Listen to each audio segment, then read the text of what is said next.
అలవై సాగి అలా అలా కదలవే ఆనందముక్తాఫల. ఒక ఐశ్వర్య భాగ్యదేవతను గురించి రాస్తున్నా. అమ్మవారిని ఎలా భావించాలి? అలవై సాగి అలా అలా కదలవే ఆనందముక్తాఫల. అలవైకుంఠపురీ వరానవరమౌ ఐశ్వర్యదంతావళ. అక్కడ ముక్తాఫల వస్తే దంతావళ రావాలి, శిల్పమే అది. అలవైకుంఠపురీ వరానవరమౌ ఐశ్వర్యదంతావళ. ఇలా మమ్మున్ కలవారిగా మలచమే ఇందీవర శ్రీదళ. ఇలా మమ్మున్ కలవారిగా నిలుపవే, అది కలవారిగా నిలుపవే ఇందీవర శ్రీదళ. ఉలితో చక్కని శిల్పమై ఉరకవే ఉచ్చైశ్రవ శ్రీకళ.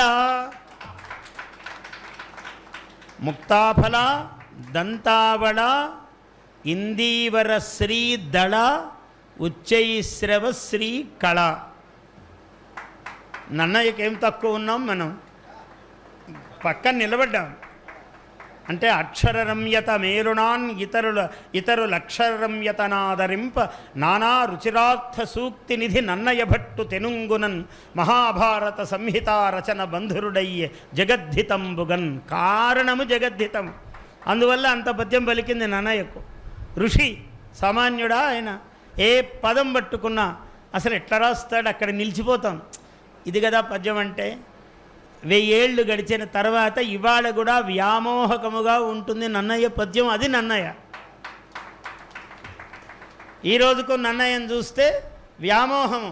కవి అయిన వాడికి నిలబడి ఆహా ఏమి సౌందర్యం, ఇట్లా కదా రాయాలి కవి అయితే అని వాడు మహా బిరుదులు పెట్టుకున్నవాడు ఒక్కసారి ఇట్లా పైకి చూడాలి.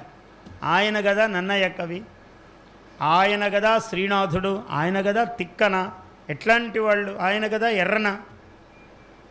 ఎప్పుడైతే ఆ చివరి పద్యము శారదరాత్రులు ఉజ్వల లసత్తర తారకహార పంక్తులం చారుతరంబులయ్యే అన్నాడు. స్ఫుర దరుణాంశు రాగరుచి అని మొదలుపెట్టాడు. పొంపురివోవగా ఏమి సమతూకము,